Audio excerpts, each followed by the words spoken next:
Bismillahirrahmanirrahim. Assalamualaikum warahmatullahi wabarakatuh. Sahabat-sahabatku, para pemerhati pendidikan khususnya, siapapun dan dimanapun Anda berada, orang-orang yang percaya bahwa pendidikan adalah jantung dari kehidupan kita sebagai manusia berindividu dan juga tentunya jantung sebuah bangsa. Itu sebabnya bangsa Indonesia sangat menghargai para pelopor pendidikan di Indonesia, Ki Hajar Dewantara dan kawan-kawan yang meletakkan fondasi bagi pendidikan, membangun sebuah bangsa yang pada akhirnya punya jati diri, punya karakter dan punya kekuatan untuk melangkah dan menjadi dirinya sendiri.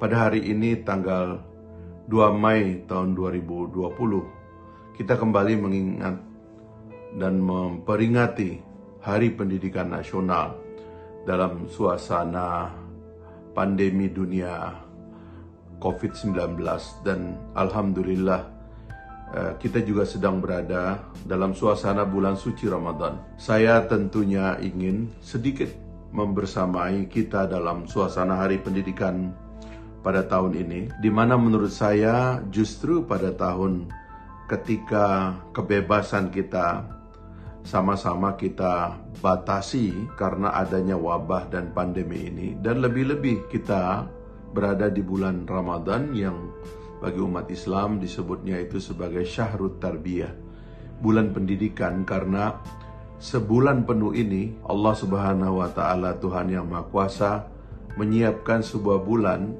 yang memungkinkan kita di dalamnya banyak belajar. Jadi peristiwa-peristiwa besar ini relevan sekali bagi satu proses penyadaran diri, bagi satu proses pendidikan yang pada akhirnya punya efek yang besar. Saya berbicara pada level pribadi dulu, bahwa memang semuanya harus dimulai dari sendiri. Semuanya harus dimulai dari diri sendiri. Orang belajar mesti tentang dirinya pada awalnya.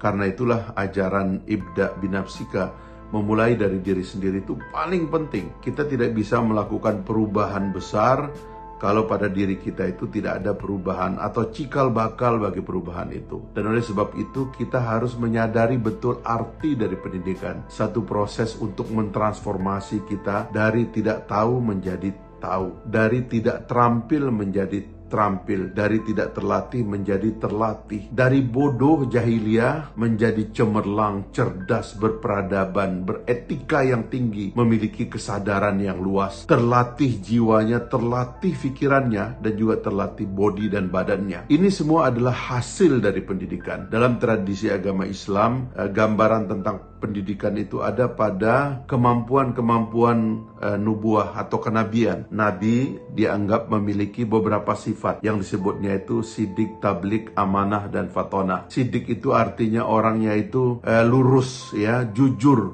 Apa yang dia katakan itulah yang merupakan kata hatinya. Apa yang dia katakan itulah yang dilaksanakan. Di antara pikirannya, hatinya, dan pekerjaan-pekerjaannya itu dilakukan secara benar gitu. Inilah as-sidik. Yang kedua, amanah. Orang itu dapat dipercaya. Kalau diberikan kepercayaan, dia lurus dengan kepercayaan itu. Dia teguh memegang janji. Dia teguh memegang apa yang sudah dia katakan. Dia berjalan lurus ke depan, melaksanakan apa yang menjadi tugas-tugasnya di dalam hidup. Yang ketiga adalah fatonah. Orang yang cerdas, orang yang pikirannya luas, pandangannya jauh, kesadarannya luas luar biasa. Kalau dia berkata, pasti kata-katanya itu mengandung segala ilmu, segala pengetahuan, analisis dari rentang sejarah yang panjang, rentang ilmu yang mendalam, dan proyeksi terhadap masa depan kita, jauh ke depan. Sehingga apa yang dia katakannya bertahun-tahun bahkan berabad-abad masih relevan dan dipegang oleh orang. Itu adalah fatonah. Termasuk juga kecerdasan di dalam mengelola, manajemen skill, berstrategi,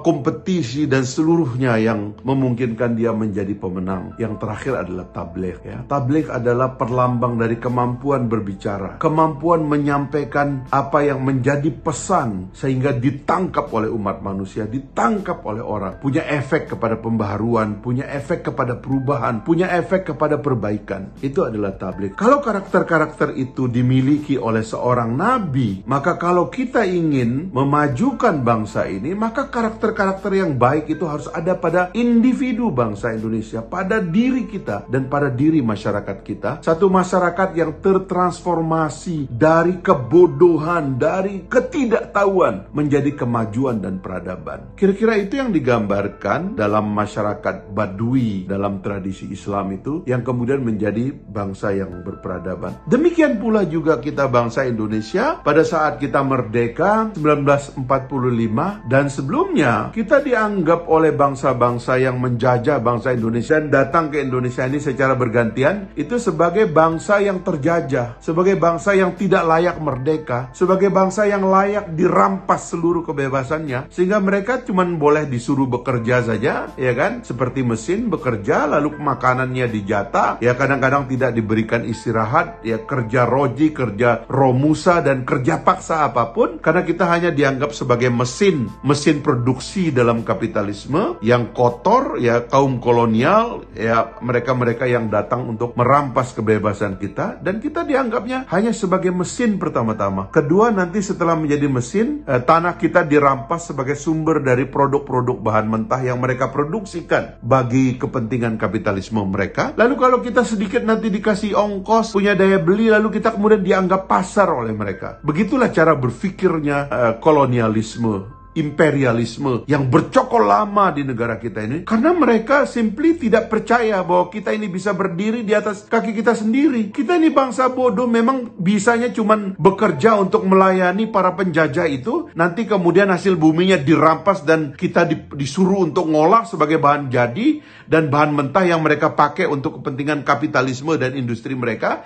Lalu setelah itu kalau kita punya ongkos sedikit-sedikit, kita dijadikan pasar kembali oleh mereka sebagai tempat mereka menjual barang-barang mereka, lalu mereka menyedot keuntungan dari kita. Itulah kita bangsa Indonesia pada masa ketika kita dijajah dan kita dianggap tidak punya kemampuan dan kemerdekaan untuk hidup mandiri. Sampai kemudian muncul pergerakan kemerdekaan, kesadaran untuk menjadi bangsa yang merdeka, dan kemudian para pemimpin bangsa kita bersepakat dan bersetuju bahwa sesungguhnya kemerdekaan itu adalah hak segala bangsa, dan oleh karena itu maka penjajahan di atas dunia harus dihapuskan. Keluarlah ide-ide untuk merdeka, dan kemudian Bung Karno dan Bung Hatta memproklamasikan bangsa Indonesia. Proklamasi, kami bangsa Indonesia dengan ini menyatakan kemerdekaan Indonesia. Hal-hal yang mengenai pemindahan kekuasaan dan lain-lain diselenggarakan dengan cara yang saksama dan dalam tempo yang sesingkat-singkatnya. Demikian bunyi proklamasi itu menggelegar. Padahal Bung Karno pada hari itu sedang sakit, sedang flu, sedang demam. Dia menggigil pada saat membacakan teks proklamasi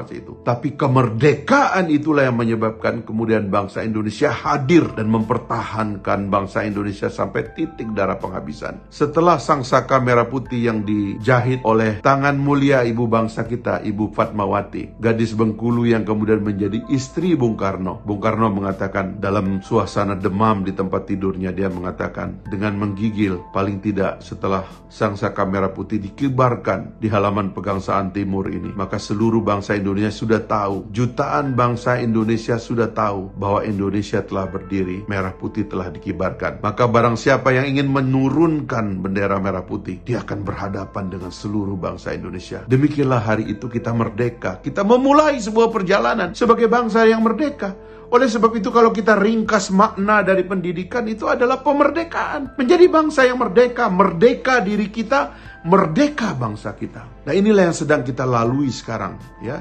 Dalam suasana memperingati Hari Pendidikan pada tahun ini, dalam suasana lockdown ini, di rumah saja ini, WFH atau apapun namanya, marilah kita sadari bahwa kemerdekaan itu bukan soal Anda dikurung di dalam rumah. Kemerdekaan itu apabila jiwa Anda bebas, pikiran Anda bebas, dan kita merdeka untuk menentukan arah dan tujuan serta nasib dan diri kita sendiri. Itu yang paling penting disadari.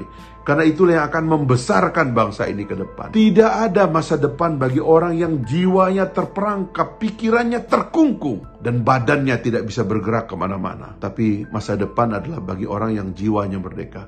Maka pendidikan artinya pemerdekaan. Kebebasan yang kita miliki ini harus dimaknakan sebagai pemerdekaan agar bangsa ini menentukan nasib dan masa depannya sendiri. Dan itu harus ditanamkan kepada semua anak didik kita sejak dini, bahwa masa depanmu ada pada dirimu sendiri.